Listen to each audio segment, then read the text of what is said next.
Boa noite a todos os associados da Associação Brasileira de Dosimetristas. Eu queria agradecer, primeiramente, pelo convite, né, da Adriana, para vir fazer esse webinar para vocês sobre liver, fígado e pâncreas SEIBA. Meu nome é Carolina Napoleone Filho, eu moro em Londres e trabalho no Guy's and St Thomas Hospitals, no Guy's Cancer Center. Então, eu vou falar um pouco do nosso trabalho, como a gente faz, né, o planejamento e o processo, né, do planejamento desses dois sites, né, para a SEIBA.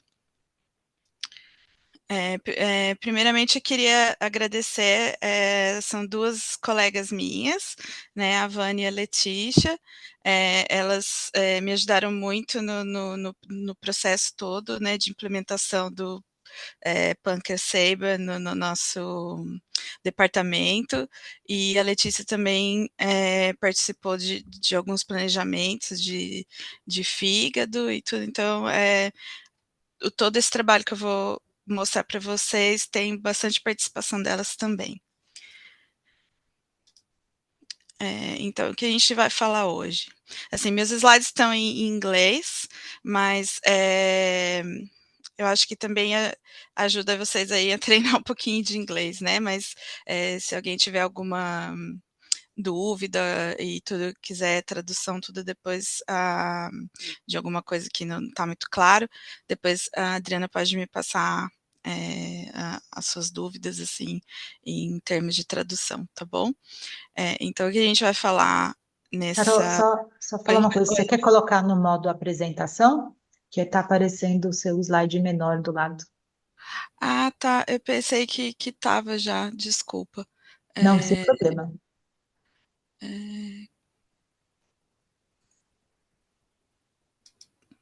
eu não sei como é que faz. É,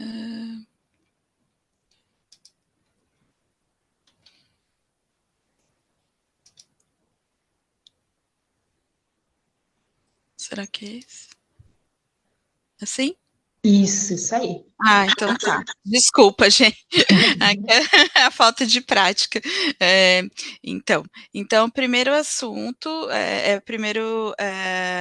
uma das primeiras coisas que eu vou falar para vocês é sobre a documentação, né, e todos os updates, né, que a gente teve desde o ano passado, né, no UK SERBA Consortium, né, que aqui no UK a gente tem esse meeting todo ano, né, para discutir os updates em clinical trials e os hospitais, né, que estão participando, que já fizeram as implementações de SEBAs de todos os sites, né, então todo ano tem esse encontro e a gente discute e analisa resultados, né, e aí eles fazem releasing de um documento com as novas guidelines para a SEIBA aqui do UK.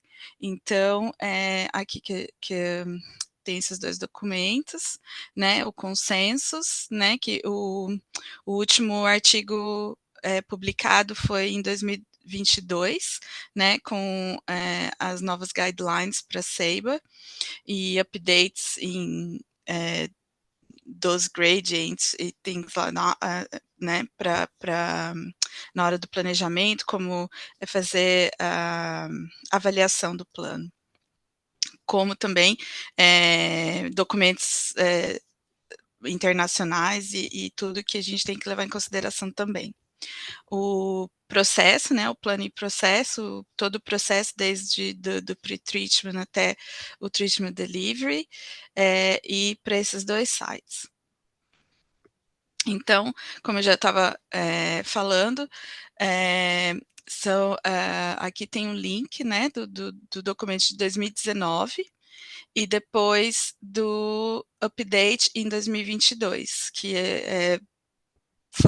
as guidelines foram sendo, né, a gente teve um update que teve mais trials, né, clinical trials, começaram o PACE, né, da próstata, e teve vários updates para SABLE de pulmão, né, e agora também do abdominal, né, que teve mais resultados de clinical trials de SABLE pâncreas, né, e começaram também a ser implementado aqui no UK, né, SABA para pâncreas, em Linac Base, que é o que aconteceu no nosso departamento. A gente foi o primeiro departamento, né, na Inglaterra de conseguir implementar para um Linac normal, sem CyberKnife ou EMAR Linac.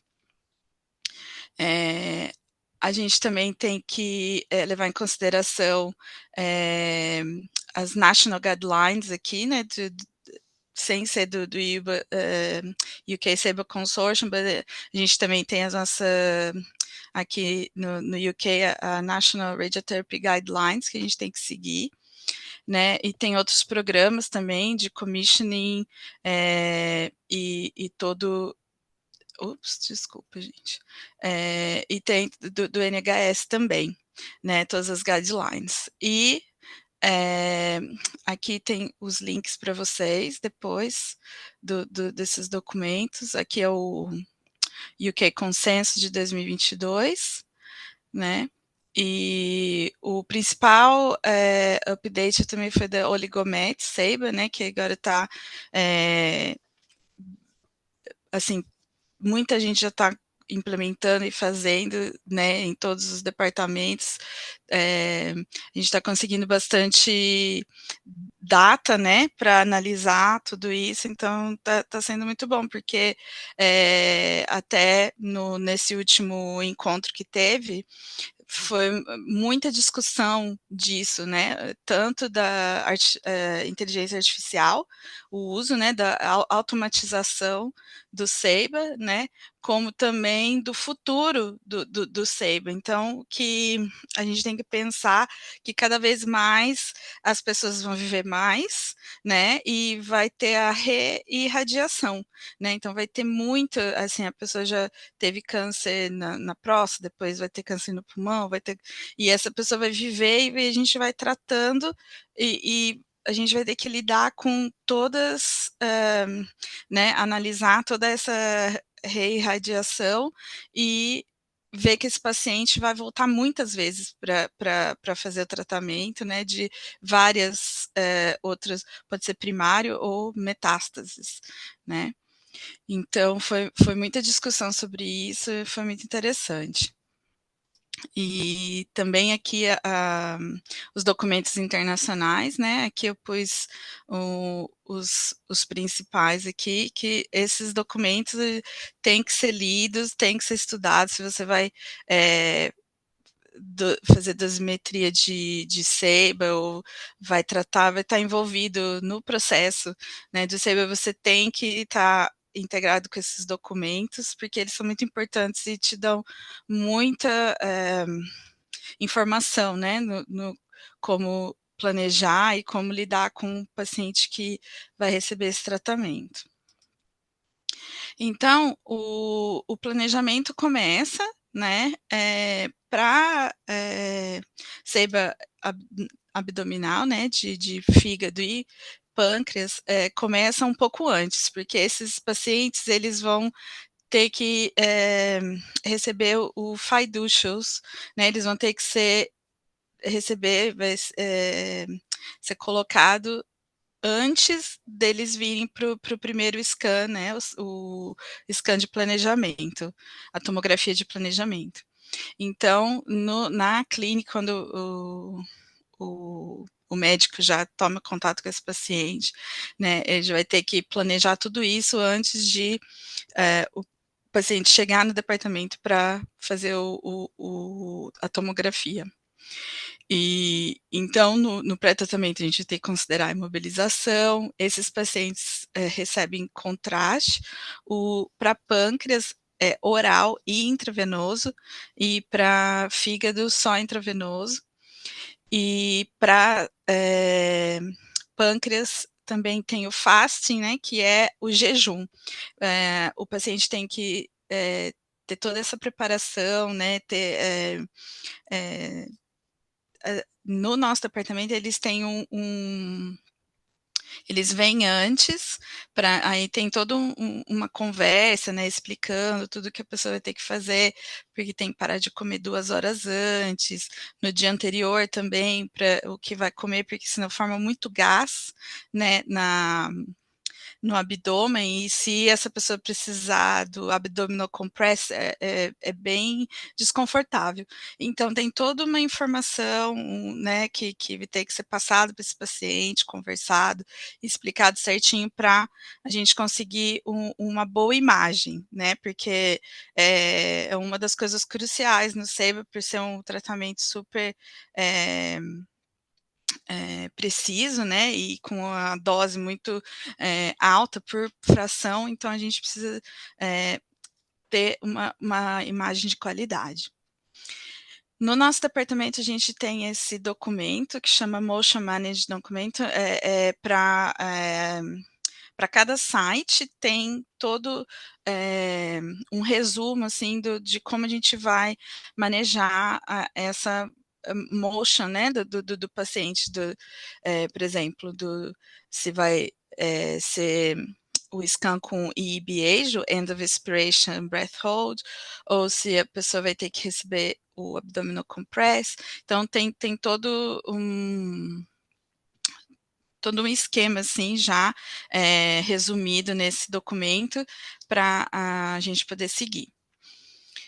Então, no dia do planning scan, né, então como eu já disse, o paciente já teve aquela conversa, né, com a informação, então o paciente chega no departamento, ele vai ter que já estar em jejum, né, por 2 horas, aí ele a gente confirma tudo assim, né, as documentações, e aí a gente vai administrar para esse paciente o contraste oral 20 minutos antes do scan. Então, se o paciente já está, né, tem certeza que ele está em jejum por 2 horas, 20 minutos antes dele entrar na sala, a gente administra o contraste oral. Aí o paciente vem para a sala da tomografia, aí a mobilização e o setup e a cânula inserida, né? Então eles já fazem o vac bag, já posicionam esse paciente, já tem toda a posição e a cânula. 20 minutos que deu, né? Esse período, aí o paciente é escaneado com intravenoso também, o contraste, em End of Expiration Breath Hold, que aqui a gente chama EBH, né? Então, primeiro scan com contraste, né? Oral e intravenoso para pâncreas, para liver, para fígado, desculpa, só o contraste intravenoso, mas aí também é o mesmo processo. Imobilização, setup, cannulation e o scan. E o segundo scan é o for DCT, né, em free breath, que é o, né, eu não sei como é que você chama em português, desculpa, você está livremente, assim, respirando, não tem, né, então é o segundo scan, né, que aí é feito, então, sem contraste. Às vezes fica o resíduo, né, na imagem a gente vai conseguir ver um pouco, mas só para obter as fases desse scan. Então, aquele documento que eu falei para vocês, né, que a gente tem todos os sites e todo o processo aqui, o tratamento, né, como o motion management, então como esse paciente vai ser escaneado no pré-tratamento, né, os scans aí no planning, então qual o scan que a gente vai usar para o planejamento, e qual scan que é onde é feito os contours, né, todo o delineamento, e os planning exports e como é feito o tratamento. Então, a gente tem um resumão, assim, né, nesse documento de todos os sites. Mas depois eu vou voltar nesse documento, só para vocês verem como é que é. Então, depois da tomografia, né, a gente recebe essa imagem na dosimetria, e os médicos primeiro vão fazer o volume, o contorno do PTV, né, do CTV e do GTV nesse caso, né, e eles vão fazer o contorno também de todos os órgãos de risco. Nessa região do abdômen, é muito importante o delineamento correto, né? Não que a gente não tenha conhecimento, que a gente não possa fazer, mas por isso que tem que ter o contraste oral para o pâncreas e o contraste intravenoso, porque o duodeno, toda aquela anatomia nessa região é muito difícil de delinear corretamente. Mesmo médicos têm muita dificuldade, né, do delineamento nessa área. Então, para esses dois sites, o médico é obrigado a fazer o contorno. A gente não faz contorno nenhum no planning para esses dois sites. Também, um radiologista vai ter que conferir esses contornos, né? Então a gente chama de peer review, né? Então um radiologista vai fazer o peer review desses contornos e às vezes usando outras modalidades também, como uma ressonância, um PET, qualquer coisa que for preciso para eles terem um contorno mais preciso possível, né? Então a gente também, se precisarem, aí a gente, na dosimetria, a gente faz as fusões, né? Se o médico pedir, a gente faz as fusões antes do médico ter né, ir lá receber o input do radiologista, né? Então aí depois ainda tem um outro peer review, né? Um outro meeting que eles fazem com os outros médicos para eles mesmos se avaliarem nos contornos, para eles avaliarem se eles acham que tá tudo bem. Só depois, então, que a gente recebe esses contornos no plano para começar o plano de tratamento, né? Então, os contornos são feitos no End of Aspiration Breath Hold, né? E o ITV, se for necessário, né, é feito no 4D CT às vezes, depende. Também o médico vai fazer uma avaliação, né? Eles colocam, dão um play, né, no 4D para ver se tem muito movimento, se é necessário fazer um ITV ou não, se não é GTV para PTV direto à margem, tá?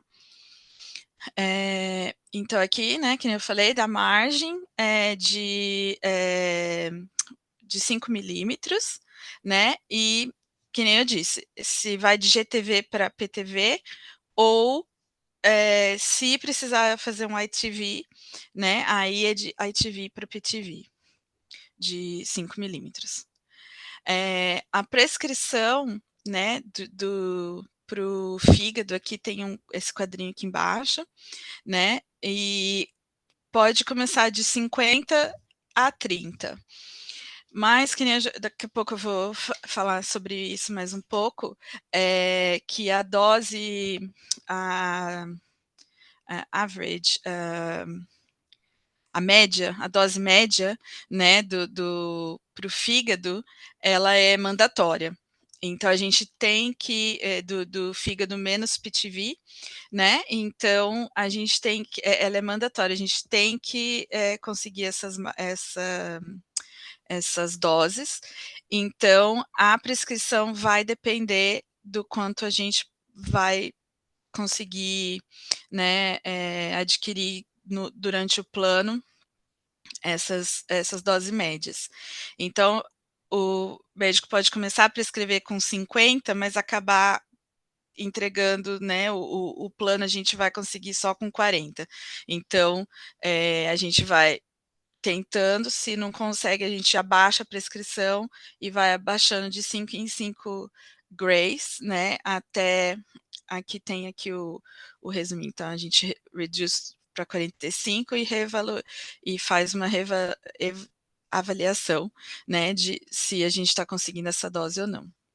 E para o pâncreas, de 40 a 33 gray a prescrição. A mesma coisa. Pela aqueles documentos lá do começo, né, da National Guidelines, na National Guidelines tem um parágrafo que diz se o duodeno, né, o overlap, se o PTV está menos de 1 centímetro do duodeno, né, ou de algum outro órgão, o intestino delgado, ou alguma coisa assim, ou estômago. Se tiver menos de 1 centímetro, você não pode dar 40 grays. Então tem que ser 35, né? Então a prescrição aqui vai depender da posição do PTV. Muito importante. Então aqui, esse Abdominal Constraints 2022 foi o update, né, que teve no documento lá que foi publicado. Deixa eu voltar aqui rapidinho.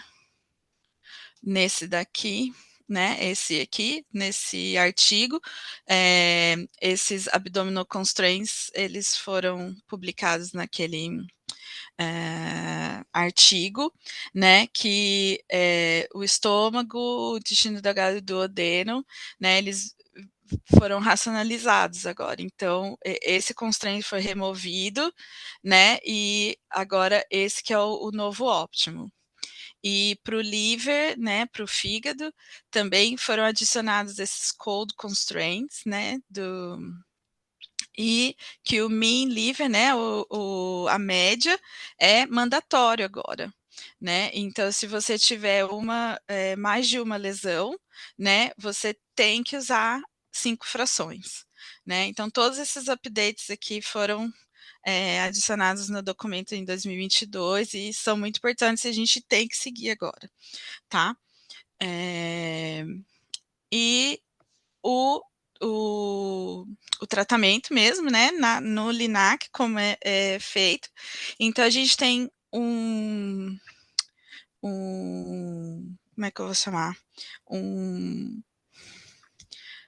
O paciente ele vem para o plan check, chama plan check. Ele vem, é como se fosse o primeiro dia da radioterapia, mas de mentirinha, né? Então a gente faz um ensaio assim do que vai ser, né? A gente faz um preview assim do que vai ser no dia, né? Não sei como se vocês têm isso aí no Brasil ou o nome que vocês dão, mas aqui a gente chama de plan check.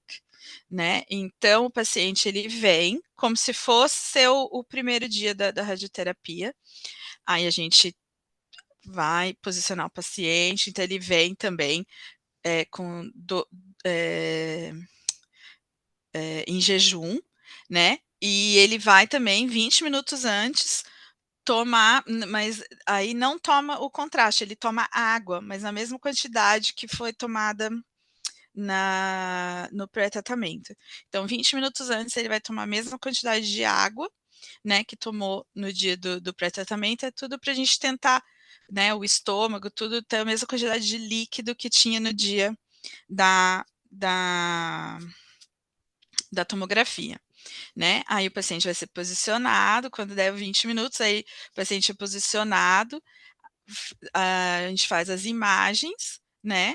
E o médico está no LINAC nesse dia, então é tudo assim planejado, sim, para o médico estar no LINAC, tem que ter um médico lá para aprovar as imagens, para ver que está tudo bem, né? E o médico aprova essas imagens, né? Então são KV, né? Images, porque tem fiducials, né? Então a gente faz o matching e também depois um COMBINS-T para como um segundo matching para ver os órgãos de risco, né, a posição deles comparado com o Planicity, né? E aqui a gente não faz mais marca permanente para os pacientes, né? Algum povo chama de tatuagem, né? Aqui a gente chamava marca permanente, e agora a gente não usa mais isso. A gente usa o Align RT agora, né? Que é aquela infravermelho que vê a posição, né? Ele faz aquela varredura da posição do paciente, né? Da superfície, e a gente faz o posicionamento usando o Align RT, e depois as imagens, e o delivery é in-gate. Então, agora eu vou mostrar para vocês alguns casos, né, de SABR, aqui primeiro do fígado, né? Então, esse paciente tinha inicialmente, foi prescrito para ele 50 grays, né? Só que a gente teve que abaixar para 40 grays em 5 frações, porque o duodeno, aqui vocês estão vendo aqui, né, a gente não conseguiu, né, tinha o overlap, né, que ele tinha 2 lesões aqui, e o duodeno ali vai, né, em overlap com o PTV, então a gente não estava conseguindo atingir essa dose, né, essa tolerância aqui, né, de D0,1 cc, menos de 35. Então, a gente teve que, 35 grays, a gente teve que abaixar a prescrição para eles. Então, voltando àquela tabelinha, né, quando eu mostrei, a gente começou assim, não atingiu, né, mas dessa vez nem foi o fígado, a dose média, foi um outro órgão de risco, né? Então a gente teve que reavaliar, reduzir, né? Fazer uma reavaliação e reduzir para 45 e depois ainda reduziu para 40. Tá? Então acabou que a gente teve que reduzir mesmo bastante, né? A dose para conseguir atingir lá, porque voltando aqui, né? Esses constraints agora eles são mandatórios para esses órgãos, tá? Então a gente tem que atingir, senão a gente não pode entregar esse tratamento. Então, como que foi feito, né? Então aqui, desculpa, tinha essas 2 lesões, né? Então elas estão aqui em paralelo, assim, né? Mais horizontalmente aqui. Então, a gente fez um crop, né, do PTV do órgão de risco, então a gente faz uma optimização com esse PTV cropped, né, então não usa o PTV inteiro, a gente retira, né, o PTV que está em overlap com os órgãos de risco. Nesse caso, como eles estavam bem próximos, foi possível usar um isocento só, com half arc, né, metade de um arco só foi suficiente, né, então a gente escolhe esse beam arrangement, né, esse metade de um arco, por quê? Para evitar aqui, né, a irradiação desnecessária desses órgãos aqui do lado esquerdo, né? Porque aqui tem estômago, tem intestino, tem o baço, tem o fígado, desculpa, o rim, né? Esquerdo. Então, para que a gente iria irradiar todo esse lado desnecessariamente? Então, aí você também começa a pensar já, e se esse paciente vai voltar? E se ele vai ter que receber mais tratamento? Então, a gente tenta evitar essa irradiação desnecessária dos órgãos de risco, né? E aqui, a minha colega até, ela não parou o arco no 0, né, ela veio até uns 20 graus, assim, mais um pouco, para conseguir um pouco mais de EMUs aqui, né, para ajudar, mas ela não continuou o arco. Então, já estava conseguindo um bom resultado assim. Então, é tudo isso que agora, né, em planejamento de SEIBA, a gente tem que sempre estar com essas coisas em mente. Tá, quando você for começar a estipular o arco e a isocenta, onde vou pôr, então são todos pontos muito importantes para levar em consideração. Então aqui os dois PTVs estavam no mesmo plano, né, o que ajudou o uso de um single isocenta. E também a gente conseguiu a maior parte aqui do PTV estava nos MLCs de High Definition, né, que são esses pequenininhos aqui. Então, a gente conseguiu a maior parte dos dois PTVs está incluído dentro desse MLC de alta definição. Né? Aqui não sei se dá para ver aqui, mas tem uma estrutura cor-de-rosa aqui, a gente chama de split. Então, é uma estrutura assim, que a gente desenha a gente mesmo, né? A gente faz, que é para fazer a divisão da dose aqui entre os PTVs. Então, a gente né, faz um split aqui, uma divisão, né, para ficar ainda mais conforme, né, a dose. Aqui eu já falei, né, do arco estendendo ali um pouquinho só, né, para mais control points, mas não fazendo o arco inteiro. E a gente usou o 10FFF, né, para acelerar o tratamento, porque esses pacientes, né, já estão ali tanto tempo, e quanto mais tempo eles estão na mesa, mais vai movimentar, né? Então a gente tenta fazer o delivery disso o mais rápido possível. Aqui tem outro exemplo, né, de fígado também com 2 PTVs, mas ao contrário do outro caso, eles estavam na vertical, estavam em paralelo também, mas verticalmente, né? Então muda um pouquinho a posição. Mas também conseguimos o mesmo resultado usando um isocenta só, porque eles estão relativamente perto, mas a diferença nesse é que a gente aí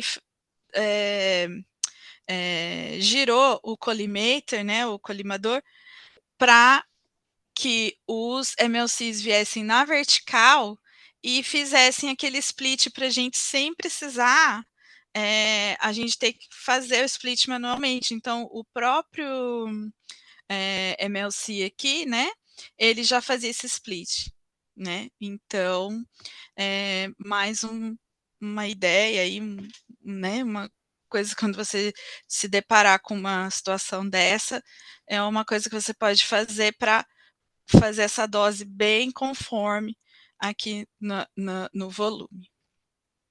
Tá?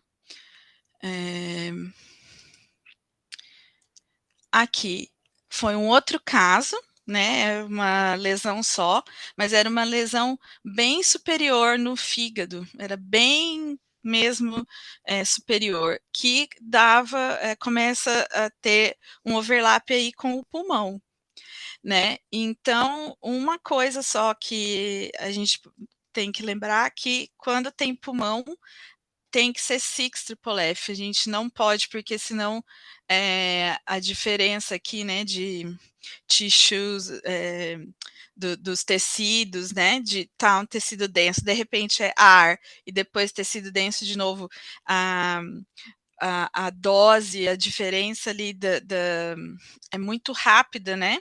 Então é melhor usar o 6FFF. Os físicos médicos que dizem isso para a gente, né? Então, quando tiver uma lesão com o envolvimento do pulmão, para sempre usar o 6FFF. Então, agora eu vou falar um pouquinho, deixa eu só tomar um pouquinho de água, tá? A boca tá seca. Então, agora eu vou falar um pouco de seiba de pâncreas, né? Então, como eu falei no começo, no nosso departamento, né, junho do ano passado, a gente tratou o primeiro paciente, né, no LINAC normal, né, para um seiba-pâncreas. E então foi um acontecimento para a gente aqui, né, que a gente conseguiu approval, né, fomos aprovados pelo RTQA e porque aqui no UK já estavam tratando pacientes de pâncreas, né, fazendo SEIBA, mas só com Emarlinax, né, e em clinical trials, não era assim aberto, né, para o público, e com o CyberKnife, né. Então, no sistema de saúde público e no Trubin, né, ainda não tinha feito, então o nosso departamento foi o primeiro a implementar o tratamento de SEIBA, né.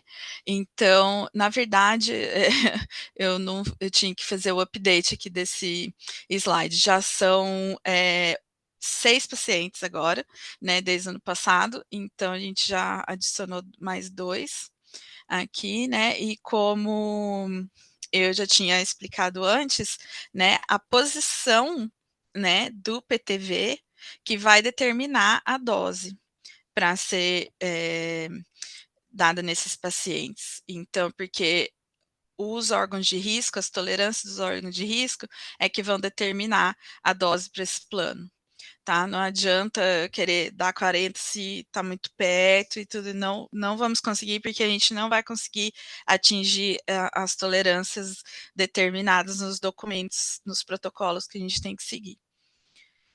Então, aqui tem um exemplo, né, de um que a gente fez no nosso departamento, né, que a dose ficou aqui 33 gray, mas a dose prescrita para esse paciente foi de 35. Então, do mesmo jeito no de fígado, né, a gente faz a optimização do PTV menos o órgão de risco. Então, esse daqui é o duodeno. Essa é a área do duodeno que estava fazendo overlap com o PTV, né? Então, a gente faz um crop de 1 milímetro aqui. Então, esse é o PTV que eu vou fazer a optimização.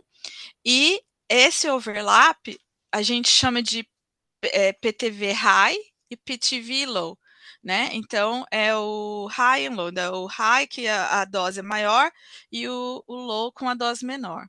Aí a gente põe no Optimizer também essa parte como sendo um PTV, mas recebendo uma dose menor, tá? Então a gente faz o split, né? Desculpa, a divisão do PTV, né? E a área onde está recebendo overlap, a gente põe a dose menor.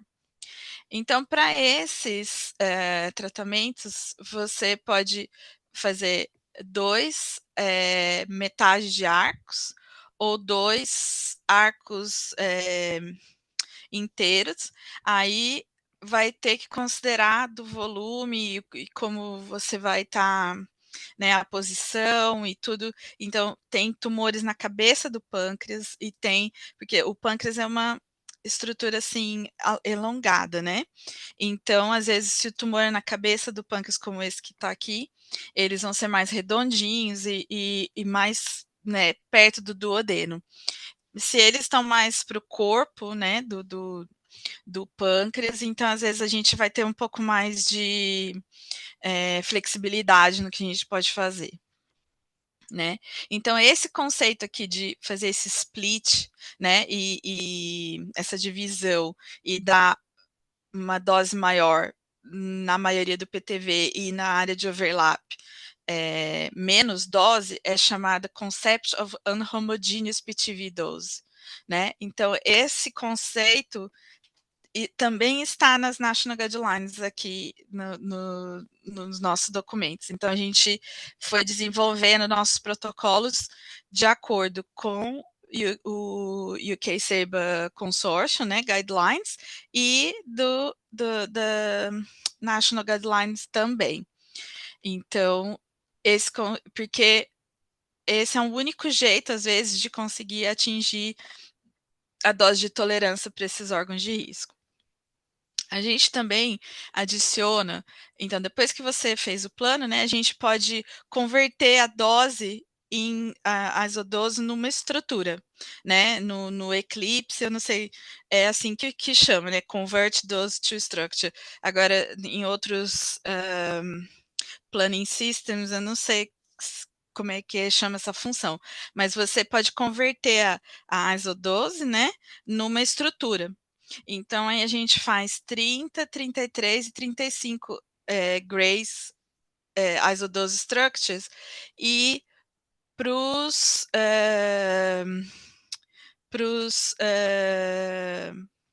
radiographers, né? Como que vocês chamam aqui? Para quem estiver fazendo o tratamento dele na máquina, na hora que fizer a imagem, eles poderem fazer essa matching, né? Onde que essa dose está. Então, aí ele vai ver se está no mesmo lugar ou se está indo. Se o duodeno está mudando de posição, se está recebendo menos ou mais dose, né? Então a gente já sabe, porque essas isodose structures para o matching da imagem é para você ver se o duodeno ou o estômago ou alguma outra órgão de risco está recebendo o hotspot que a gente fala, né? Mais de 35 gray, porque daí a gente sabe que vai estar fora de tolerância, né? Então, se alguém quiser mais explicação disso depois, não sei se eu consegui explicar claramente, mas é para isso que a gente usa essas estruturas. E ainda estamos usando o 6FFF para pâncreas, né? Porque ainda, como a gente começou só junho do ano que vem, né? Do ano passado, quer dizer, a gente ainda está testando, não testando, mas a gente ainda está desenvolvendo, né, a técnica, e o 10FFF, o commissioning, né, ainda não terminou ainda. Então, para o planning de pâncreas, então já expliquei para vocês bastante, né, dessa unhomogeneous, essa split de PTVs, né, e a gente não usa mais PRV, né? Eu não sei como você chama em português, mas é aquela margem em volta dos órgãos de risco, né? Que antes a gente tinha que fazer PRV na spinal cord, né, todos esses órgãos mais delicados, assim, faziam essa outra margem de chamar PRV, né, mas depois do UK Consensus 2022, foram abolidas as PRVs, então a gente não usa mais. Então, as doses, o constraints, é aplicado para o órgão em si, tá? Não usa margem mais nos órgãos de risco. E então aqui aquele conceito que eu já tinha explicado, né, do PTV high e PTV low. Então a gente põe quem está acostumado a planejar, fazer planning no Eclipse vai saber disso. A gente põe um lower constraint, né? Porque a gente sempre põe um upper e um lower, né? Então a gente põe um lower constraint com a menor dose de prescrição. Então aquele overlap vai receber 33 gray, né? E a maioria do PTV aqui vai receber 35 gray, tá? Depois, aí a gente fez o planejamento, né? A gente tudo, aí vamos fazer a avaliação do nosso plano. Então, a gente tem todas essas métricas, né? Que são os ratios, né? Que o Eclipse tem para gente. E nos documentos também a gente tem o MGI, que é o Modified Gradient Index. O que é isso? É o volume recebendo 50% dessa dose, né, que está nesse azulzinho aqui, sobre o volume de 100% do PTV. Então, vai te dar um ratio, ele vai te dar um número para você saber o quanto conforme está essa dose, né? Mas visualmente a gente também já pode avaliar isso, né? Quando ela tá redondinha, assim, quando começa a fazer aqueles spikes, né? Quando começa a parecer uma estrela, assim, é porque a gente está tendo spillage, né? A dose está espalhando fora do PTV. Então a gente esses ratios assim é para a gente ver a conformidade do nosso plano, né? Então, o que pode ajudar a gente melhorar esses index, né? Esses ratios aqui da prescription dose spillage, que eu falei para vocês também, que spillage é quando começa a esparramar a dose onde não precisa, né? Então, é o volume recebendo 100% da dose sobre o PTV de 100%. Então, esse ratio a gente quer de no máximo 1, né? E tudo, porque se né, começar a ter muita diferença, aí a gente sabe que está tendo spillage e não está conforme o suficiente. Então, para a gente, para a Cyberpunks, esse MDI é um dos mais importantes. Idealmente, a gente quer ele maior do que 4, tá? Então, como que você pode fazer essas melhoras assim no seu plano? O que você pode usar? A gente usa um anel, a gente chama de ring, né? Você põe um ring, você pega o PTV, expande esse PTV, né? E depois você tem que fazer um crop desse anel de pelo menos 1 centímetro do seu PTV, porque senão você vai começar a comprometer a sua a dose, né, que vai cobrir esse PTV. E aí você coloca no Optimizer para conter esse spillage, né, conter esse 50%. Então você controla essa dose ali também com esse anel. Então a gente usa bastante isso aqui, que ajuda a gente conseguir esses ratios e esses ratios de conformidade, né, de estar perto do ideal. Aqui foi um exemplo de um caso que apareceu para a gente de seiba no pâncreas, né, de 2 PTVs também. Aí era um aqui fazendo overlap com o duodeno e esse outro bem pertinho do intestino aqui, mas não chegou a fazer overlap, mas esse já estava mais superior, assim, mas bem mesmo, a gente chama de abutting, né? Quando está assim, bem encostando assim, um no outro. E esse tinha um overlap no duodeno. Então, foi assim, vocês veem que eles estão mais ou menos na midline aqui, né? Bem no centro, mas um estava mais superior que o outro. Aí a gente começou a pensar, né? E assim, eu acho que dá para fazer um isocentro só também. Mas aí, como esse estava fazendo overlap com o duodeno, e esse mais superior estava muito próximo do intestino, a gente pensou assim, se a gente faz a imagem e vai, né, entregar o tratamento, às vezes vai dar um pouco de diferença, tem gás, né, aqui, que no dia pode não estar, e tudo. Aí as uncertainties, né, como é que fala? Tinha muita coisa assim que podia dar errado, né? Então a gente pensou assim, talvez seja bom fazer 2 planos separados, né, aí a gente faz a imagem de um e entrega aquele plano, aí faz a imagem depois do outro e entrega aquele plano.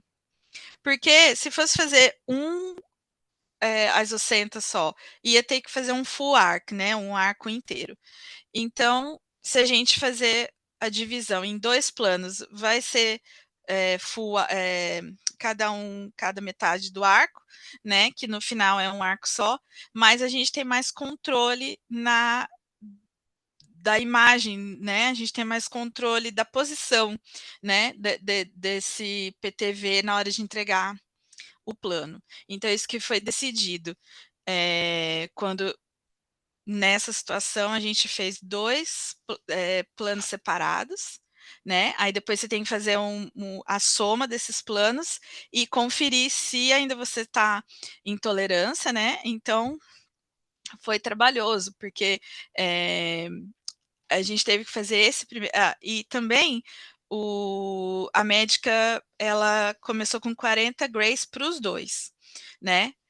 Só que esse aqui estava muito perto, né? E aí não podia. A gente teve que abaixar para 35. Então, esse foi 35 gray, esse 40 gray, né? E então a gente planejou esse primeiro, porque como tem o overlap, a dose no duodeno já ia ficar mais restrita, né? Então, quando a gente planejou esse aqui, já tinha, né, menos. Né, não tinha tanta flexibilidade. Então, depois dos 2 planos prontos, aí você faz a soma, né, que vai estar tudo bem, porque os 2 são, apesar das doses ser diferentes, mas a dose o número de frações é a mesma, né. Então, a gente fez o plano sum e confere a, as tolerâncias dos órgãos de risco, né? Então, no final deu um trabalho esse daqui, mas no fim, no final saiu e o paciente já teve o tratamento, foi tudo bem. Então foi a melhor decisão mesmo ter feito os planos separados. Então, uma outra dica também, né? Não é porque às vezes dá para fazer um single isocenter que a gente vai ter que fazer, né? Então, tem que pensar em várias outras coisas, né? Que tem aí para esse paciente, né? Que nem tem risco de reirradiação, tem né, a posição do órgão de risco, eu vou conseguir controlar, né? Então, todas essas coisas tem que estar né, ali passando na sua cabeça na hora de fazer essas decisões de como você vai planejar esses pacientes. E então era isso que eu tinha para dizer para vocês hoje. E obrigado pela paciência aí com a minha falta de fluência em português, né? E eu queria agora passar de volta para a Adriana e se alguém tiver alguma pergunta, alguma dúvida e quiserem me mandar as perguntas, pode mandar pela associação e eles passam para mim e a gente responde para vocês. Tá bom? Muito obrigada aí pela paciência, obrigada à associação aí pela oportunidade de divulgar isso daí. Obrigada. Obrigada, Carol, muito interessante, né? Como sempre, né? Eu vejo muito no Brasil, né? Que está aumentando, eu acredito que acho que é uma coisa, uma tendência mundial, né? Cada vez mais a gente tem mais casos de SBRT, cada vez mais tem mais casos hipofracionados, né? Eu acho que não sei, eu acho que a gente ainda não chegou na fase de hipofracionar uma cabeça e pescoço, por exemplo, mas eu acho que Uhum. está caminhando. Sim, eu acho também, os nódulos, né? Às vezes você quer só tratar os nodes, né? Então você não precisa irradiar toda a cabeça e fazer esse paciente passar por mucosites, né? E tudo que vem. Então, eu acho que tem bastante espaço aí para melhoras, né? Principalmente da toxicidade, né? Que dá para diminuir bastante com Saber, né? Sim, eu anotei umas coisas que para te perguntar que eu achei interessante. Você começou a falar sobre inteligência artificial, né? Aham. A gente sabe que a inteligência artificial já está entrando com força em algumas áreas, na parte de contorno, né? Uhum. Mas na parte de planejamento um pouco ainda, né? As coisas padrões, né? É.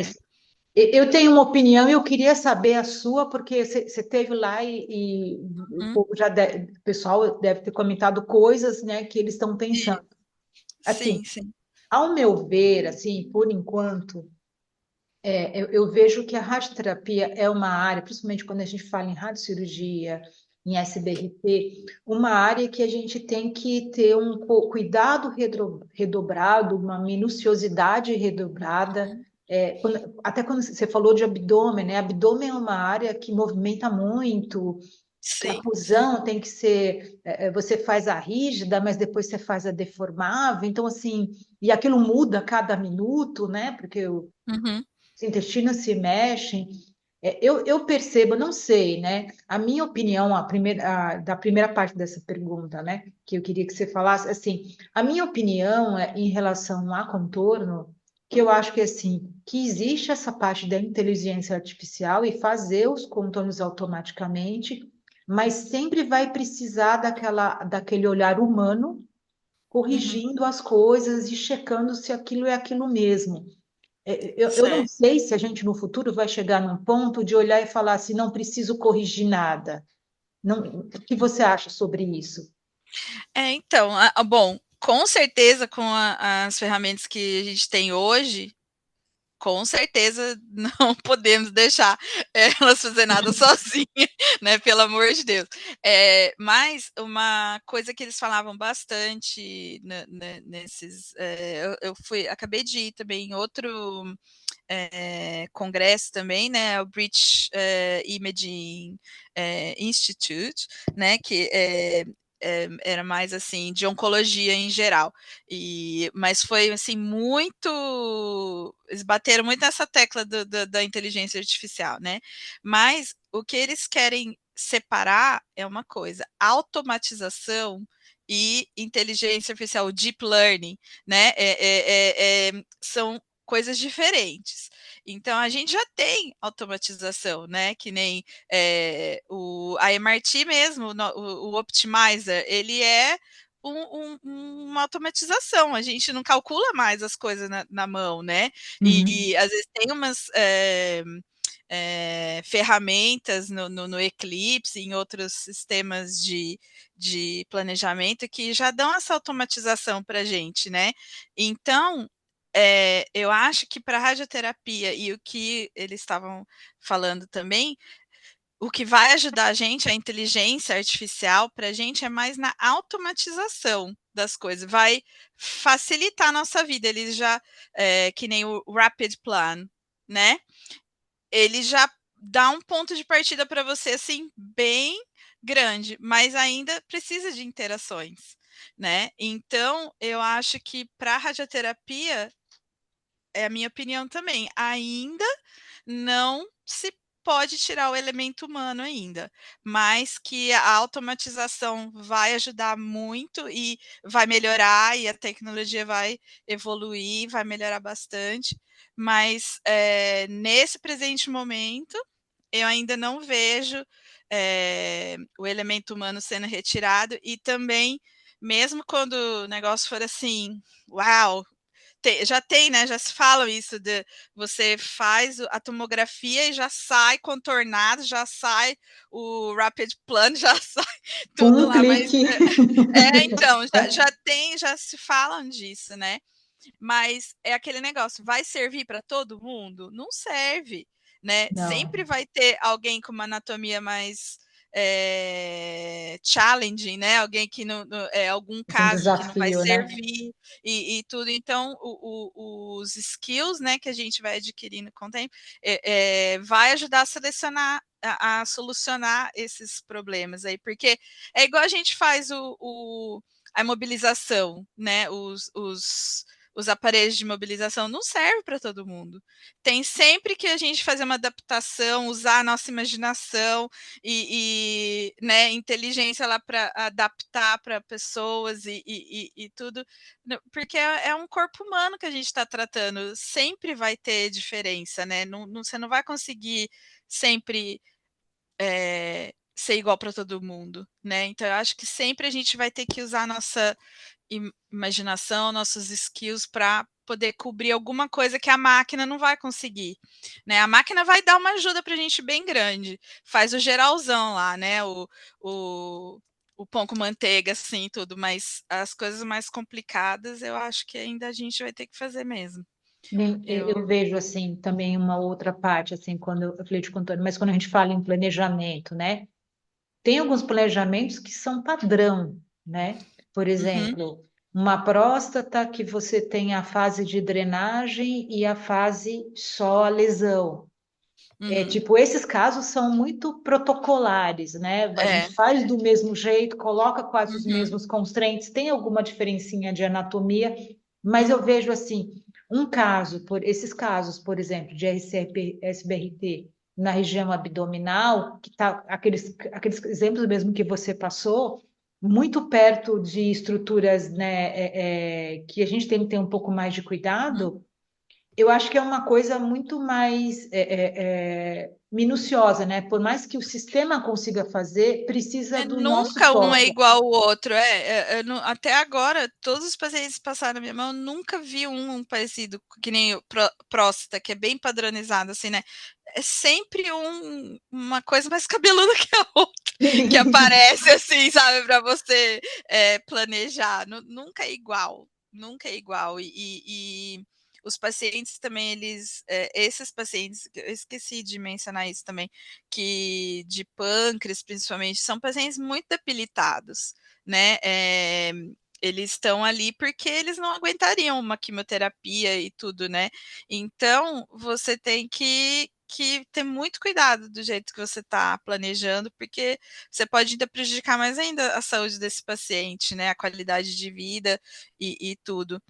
Então, as ferramentas que temos hoje, e não sei, assim, porque pelo que eu senti também de todo mundo ali apresentando trabalho e as empresas mesmo que produzem, né, esses softwares e tudo, ninguém tem nada ainda que vai suprir isso, né, até por uns anos, né, mas que a automatização tá ajudando bastante, tá. E a gente vai precisar, né? Porque o volume de trabalho tá cada vez maior, as pessoas estão vivendo mais, então vamos ter mais casos de câncer, com certeza, né? Então tá sempre cheio, né? De Sim. gente para ter tratamento. Então a gente precisa dessa automatização para conseguir fazer mais tratamentos mais rápidos, né? Também e mais confortáveis também para os pacientes, né?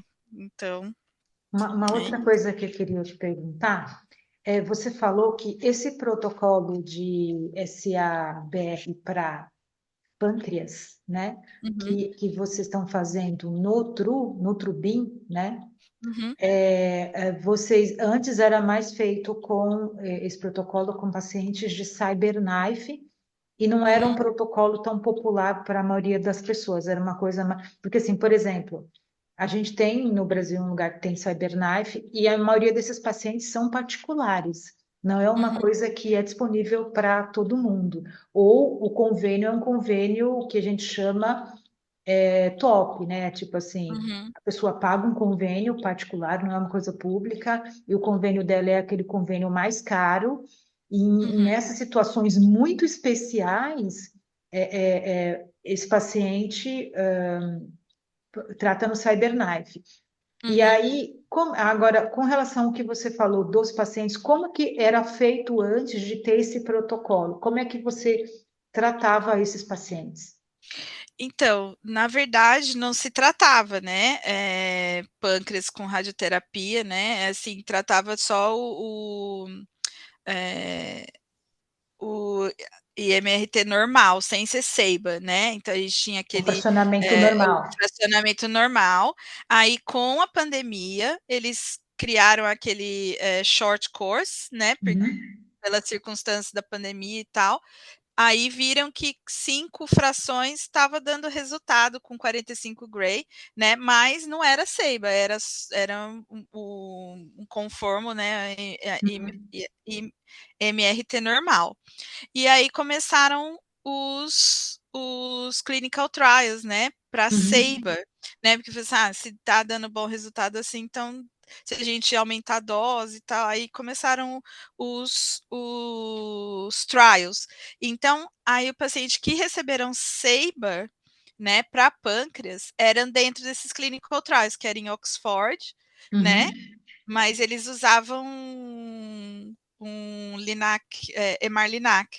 Então, eles tinham a vantagem da imagem de ressonância, né, e tudo. uhum, Então, era completamente diferente de você fazer esse tratamento num Trubin, né? Então, era isso. Então, antes disso, no Sistema Nacional aqui uhum, de saúde, ninguém era tratado com Ceiba, era tratado só no conformo normal, né? uhum, E às vezes não era tratado também. Aí, se não conseguia quimioterapia, não tinha tratamento nenhum, infelizmente, né? uhum, Então, por isso que foi uma grande assim conquista, né, para os pacientes também, porque agora está à disposição aí para qualquer um do Sistema Nacional de Saúde, né, se precisar. E ainda são só 5 centros na Inglaterra inteira ainda, né? Então, uhum, às vezes, vai limitar para esses pacientes a viagem, né, a distância, porque sim. eles estão debilitados, né? Então, não sei. Mas era isso, era assim. E com o Cyberknife também era clinical trial também no Marsden. Uhum. É. E uma última pergunta. Você mostrou aquele caso bem desafiador, né? Que, repetindo, né? Das duas lesões, muito perto do duodeno, outra perto do intestino. Uhum. Eu sei que vocês fazem provavelmente um protocolo de imagem diário para checar isso, Uhum, mas vocês sim. fazem algum preparo especial para esses pacientes? Porque vai que um dia a pessoa, sei lá, venha com o intestino totalmente cheio e saia totalmente do lugar. O que que vocês fazem para monitorar esses pacientes? Claro, né, também na questão da doença que eles também não conseguem comer muito. Mas É, o que que vocês fazem para tentar deixar mais ou menos num padrão que tenha uma diferença, um range ali, mas que não saia muito daquilo para vocês conseguirem tratar? então, esses pacientes eles ficam em jejum, né, de no mínimo 2 horas. Então, e eles também estão numa dieta, assim, para tentar, assim, não dar muito gases, né, porque quando a gente fica sem comer, a gente produz mais gases, né, também. Então, mas é que nem você disse, eles já estão também eles já têm dificuldade, né, com a digestão e tal, eles já têm uma alimentação restrita, essas pessoas, né, e eles têm que ficar em jejum e tem aquela que eles têm que beber a quantidade de água, né, equivalente ao do contraste oral na, Uhum. do dia da tomografia, né, Sim.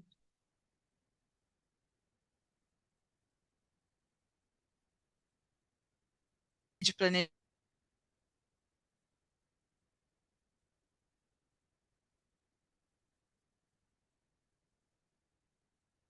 Então, esses para pâncreas, né, água, e tem uma dieta.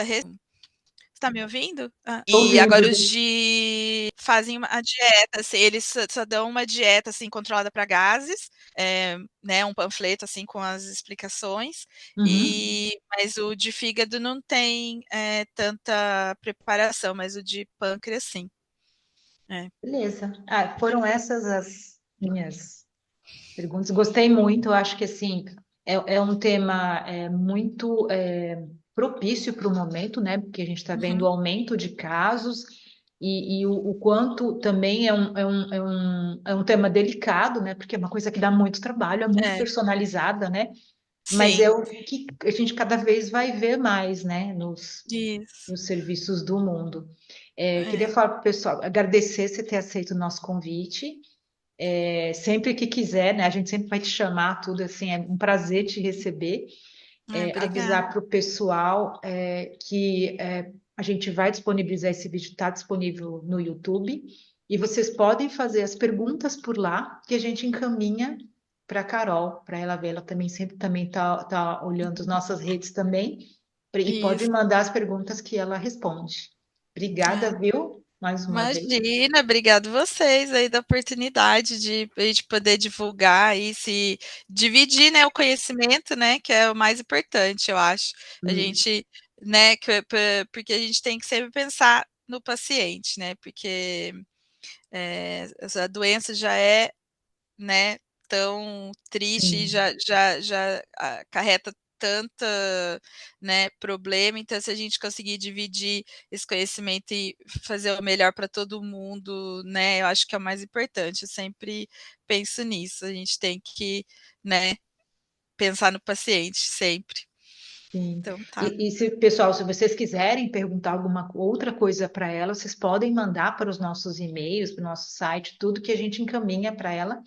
E também outra coisa, Carol, agradecer, né, que acho que o ano passado você conseguiu vir para o Brasil, né, no nosso É. evento, né?